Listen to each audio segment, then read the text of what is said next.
Bonjour, je suis Marie Drucker. Vous écoutez Au bout de l'enquête, le podcast.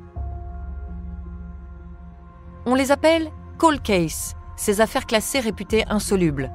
Elles résistent parfois plusieurs dizaines d'années aux enquêteurs, avant qu'un indice oublié, un témoignage inespéré ou une expertise scientifique innovante permettent de retrouver la trace des coupables. C'est l'un des cold cases français les plus marquants des années 2000. En avril 2004, Jonathan Coulon, 10 ans, est kidnappé en pleine nuit dans le dortoir de sa colonie de vacances en Loire-Atlantique. Son corps est découvert 6 semaines plus tard, à quelques kilomètres de là. Après 17 ans de vaines recherches, un témoignage crucial vient bouleverser l'enquête. Vous écoutez l'affaire Jonathan Coulon, première partie. C'est le moniteur qui encadrait les enfants avec l'instituteur qui va les réveiller. Catherine Salsac, avocate de la mère de Jonathan. Il rentre dans la chambre où se trouvait Jonathan et la stupeur.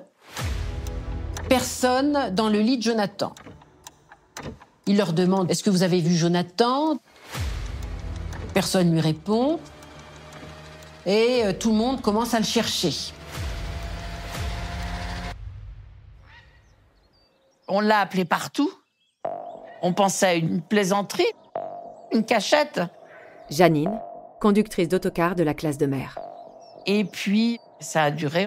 On a appelé, on a cherché partout, puis on n'a rien trouvé. Alors là, on a commencé à se poser de grosses questions. Et puis, ça a été la panique.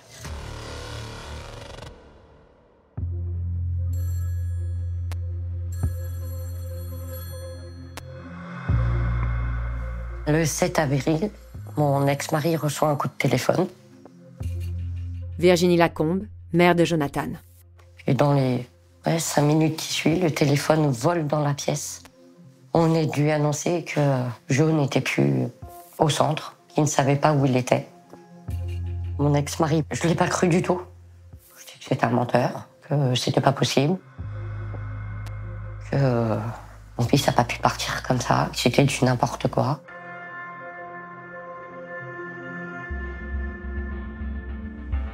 C'est le maire qui est venu me voir à la maison Micheline Lacombe, grand-mère de Jonathan. en me disant que Jonathan avait disparu en classe de mer. Et puis je lui dis c'est pas possible.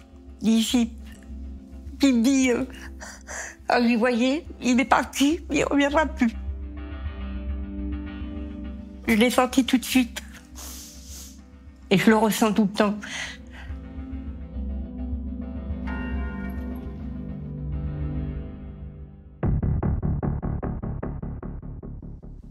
De là, avec mon ex-mari, on prend la voiture, on part le jour même. Pendant les 5 heures qu'on a fait la route, j'ai pleuré pratiquement tout le long. Je suis partie, moi, dans l'optique où moi, je vais le trouver. Il sera pas loin, il sera à côté, ça se trouve, il a eu peur, il est cloîtré entre 2 arbres ou dans des feuilles, et puis il a peur. On est arrivé au centre. Et quand j'ai vu tous les gendarmes, c'est là que j'ai pris conscience que je ne le reverrai jamais.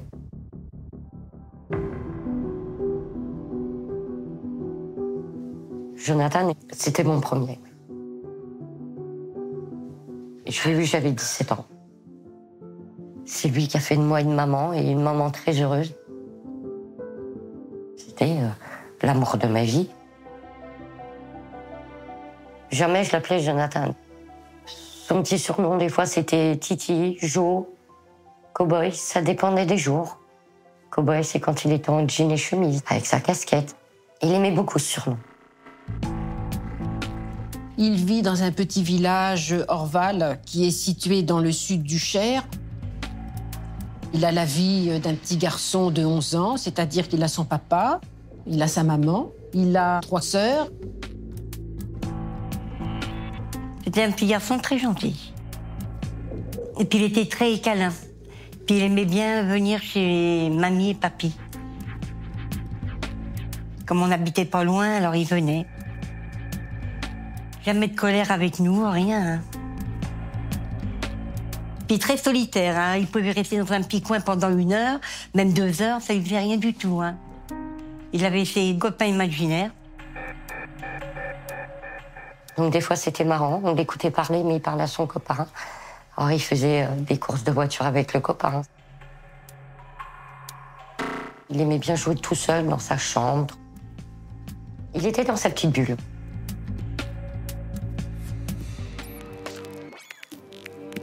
J'ai connu Jonathan ma première année en CM1. Louis Musso, copain de classe de Jonathan.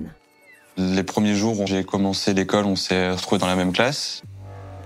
Lui est arrivé d'une autre région, moi aussi, donc on est devenus copains parce qu'on était tout seuls en fait, donc on s'est rapprochés, on est devenus copains comme ça. Jonathan, c'était un garçon qui était assez timide, qui n'était pas le garçon le plus populaire de l'école. C'était un peu le jeune qu'on avait bien embêté, ouais. Jonathan était en CM1 et son instituteur avait décidé, comme tous les ans d'ailleurs, d'aller dans un centre de vacances bien connu par l'instituteur au mois de mars 2004.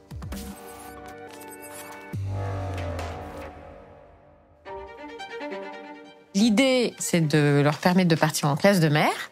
Cathy Richard, avocate de la grand-mère paternelle de Jonathan. On propose Saint-Brévin. Saint-Brévin-les-Pins, c'est la côte atlantique. L'Institut nous avait vendu le projet un peu quelques mois avant, mais c'était plutôt bien, on était contents d'y aller.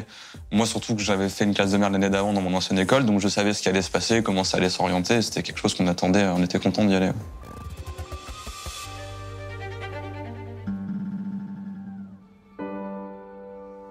Mon fils, pour le voyage, il vient un jour à la maison, il me présente les papiers.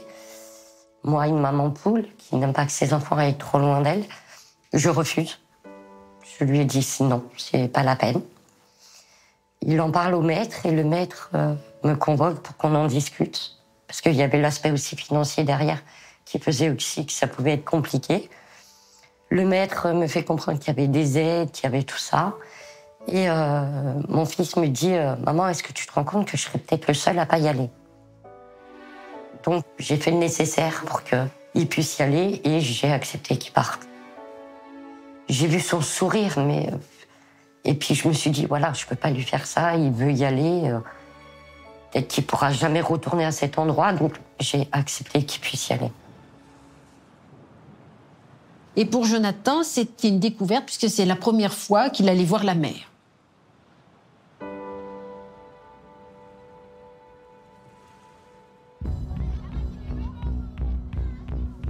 Au moment où il fallait mettre le sac dans la soute du bus, qu'il fallait qu'il fasse un bisou à maman, ça a été très très dur.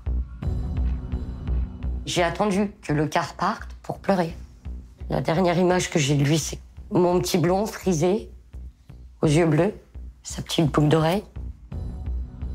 Puis, avec son sourire, c'est son sourire que... Le fait de pouvoir partir, son petit sourire. C'est la dernière image que j'ai de lui.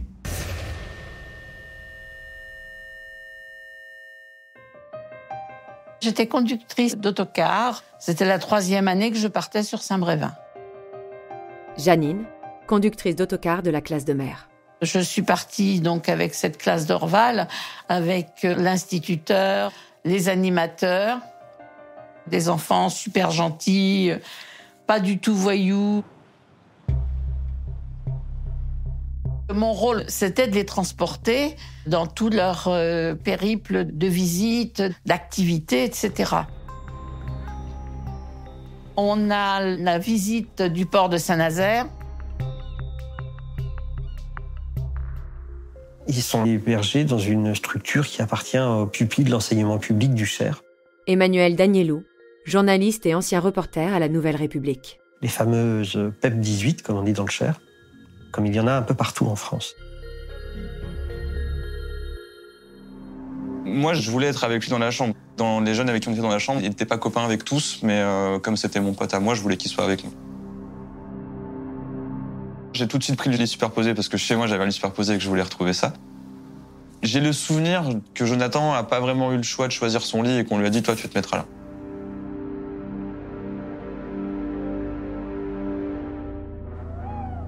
Le 6 avril, c'était pratiquement la fin du séjour. Donc, il y a une petite fête, comme ils font à chaque fois dans les centres, une petite boum. Donc, musique, petit goûter, on danse. On se mélange un peu avec les plus grands.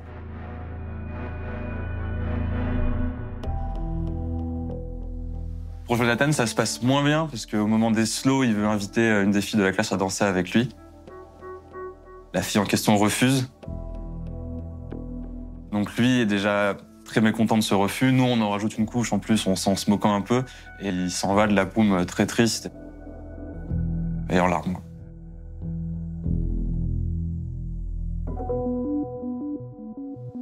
La soirée a dû se finir vers 23h30, minuit. Et on va se coucher tous ensemble dans nos chambres respectives. Le lendemain matin, tout le monde se réveille. Janine, conductrice d'autocar de la classe de mer. On se prépare pour aller au petit déjeuner. Et puis, il manquait Jonathan. Il est très tôt, je pense qu'il doit être 7h du matin, quelque chose comme ça. On va jusqu'au réfectoire et là, on vient nous dire qu'il est introuvable et qu'il n'est pas dans le centre. Les monos, la première chose qu'on nous dit, c'est « Hier soir, vous avez été trop méchant avec lui, il a fugué. Il est parti, c'est de votre faute, il est plus là. » Je me souviens d'avoir eu un gros sentiment de culpabilité quand même, à se dire « Ah oui, quand même, on est peut-être poussé un peu le bouchon loin. » Et en même temps, je me dis « C'est pas son genre, il serait pas parti si loin. Ou s'il est parti, il est vraiment autour et on va le retrouver. » On a cherché, pourquoi, je sais pas, mais on a été voir les coffres du car, l'intérieur du car. Et puis, tous les bâtiments annexes. Et puis, il était toujours pas là.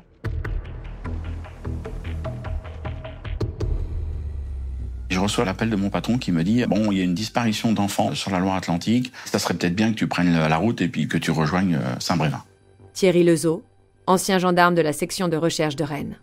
Ah, je peux vous dire que, bon, voilà, quoi, mon sang n'a fait qu'un tour. Quand j'arrive sur place, première constatation. Le lit est ouvert, mais il y a toutes ses affaires quasiment. Il a pris aucune de ses affaires. Il est parti en pyjama, sans chaussons. C'est pas un petit garçon téméraire. Je veux dire, on n'imagine pas Jonathan partir en pleine nuit ou au petit matin blême, seul. Ça lui ressemble pas du tout. C'est impossible qu'il ait fait une fugue. Virginie Lacombe, mère de Jonathan. Parce qu'il savait très bien, avant qu'il parte, on lui a toujours dit, si tu veux rentrer à la maison, tu nous appelles, on vient te chercher. En pyjama, avec le froid qu'il faisait dehors, il serait pas parti comme ça. J'ai pas pensé que le petit Jonathan aurait pu fuguer. J'ai pensé que c'était plus grave. Donc les enquêteurs prennent quand même la chose très au sérieux. Catherine Salsac, avocate de la mère de Jonathan. L'inquiétude monte et on pense à un enlèvement.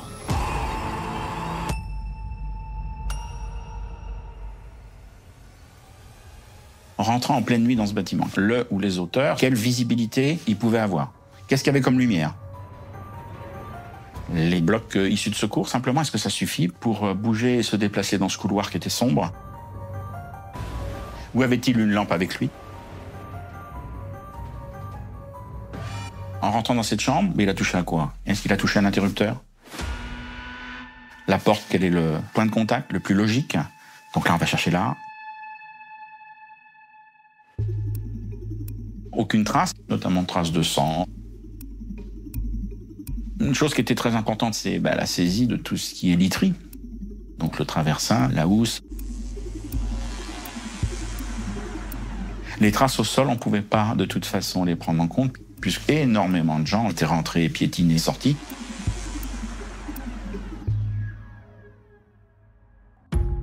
À Saint-Brévin, malgré ses premières difficultés, les gendarmes effectuent leur prélèvement dans la chambre de Jonathan et débutent les auditions des personnes présentes la nuit des faits.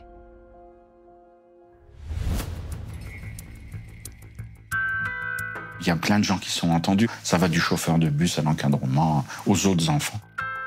Je leur raconte que moi, je dormais. Louis Musso, copain de classe de Jonathan. et que j'ai l'unique souvenir d'avoir peut-être entendu une voiture démarrer un peu fort devant le centre dans la nuit, mais toujours en leur disant que je sais pas si c'est du rêve ou... Moi, je voulais qu'on le retrouve, donc je me disais, si je donne les bonnes infos, les gendarmes ils vont faire leur taf et ils vont réussir à le retrouver. J'ai été interrogée comme tout le monde. Janine, conductrice d'autocar de la classe de mer. Je leur ai dit que vers 1h du matin, je me suis levée pour aller aux toilettes. Et puis, quand je me suis levée, la porte d'entrée était ouverte. Je l'ai refermée, et puis c'est tout. J'ai pensé dans mon esprit que c'était un des animateurs ou l'instituteur qui l'avait mal fermée. Donc, je l'ai refermée et je suis partie me recoucher.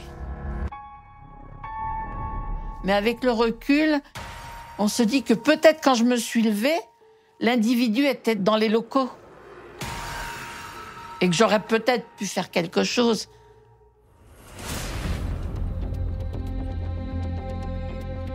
Alors bien sûr, on se pose la question d'un enlèvement parental. C'est une famille recomposée. Jonathan, il est le fils de Virginie. Et Virginie s'est remariée avec Stéphane Coulon. Et Stéphane, quand il s'est marié avec Virginie, a voulu et a tenu à reconnaître le petit Jonathan qui ne connaissait pas son père, son véritable père.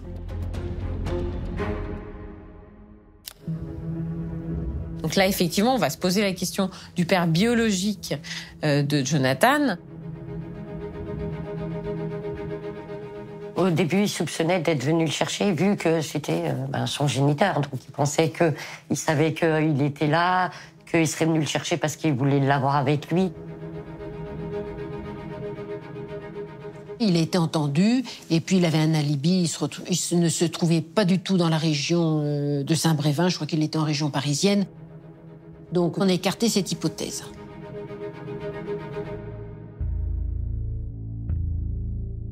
Donc il faut un sang-froid, il faut une expérience pour aller enlever un enfant à cet endroit-là.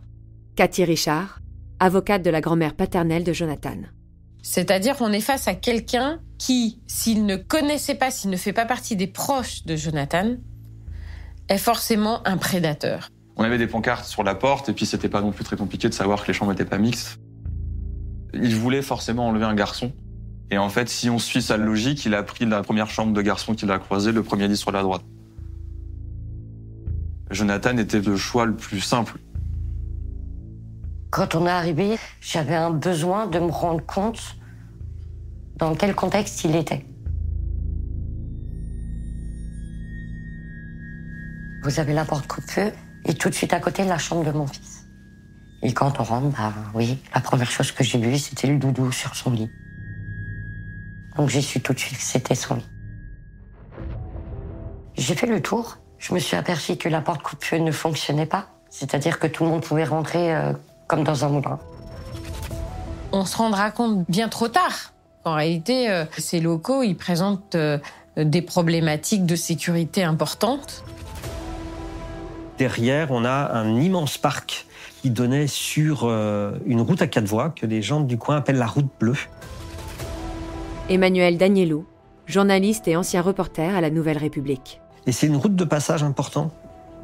Ce qui m'avait vraiment surpris, c'était la facilité d'accès à partir de la route. Avec du grillage, mais du grillage qui est affaissé. Donc quelqu'un peut passer, un adulte peut passer. Si le ou les auteurs sont passés par là, cette zone, il faudra l'examiner.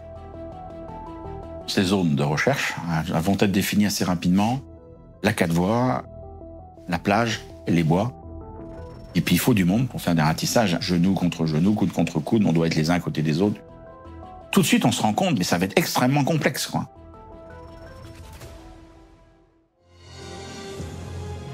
Vous venez d'écouter Au bout de l'enquête.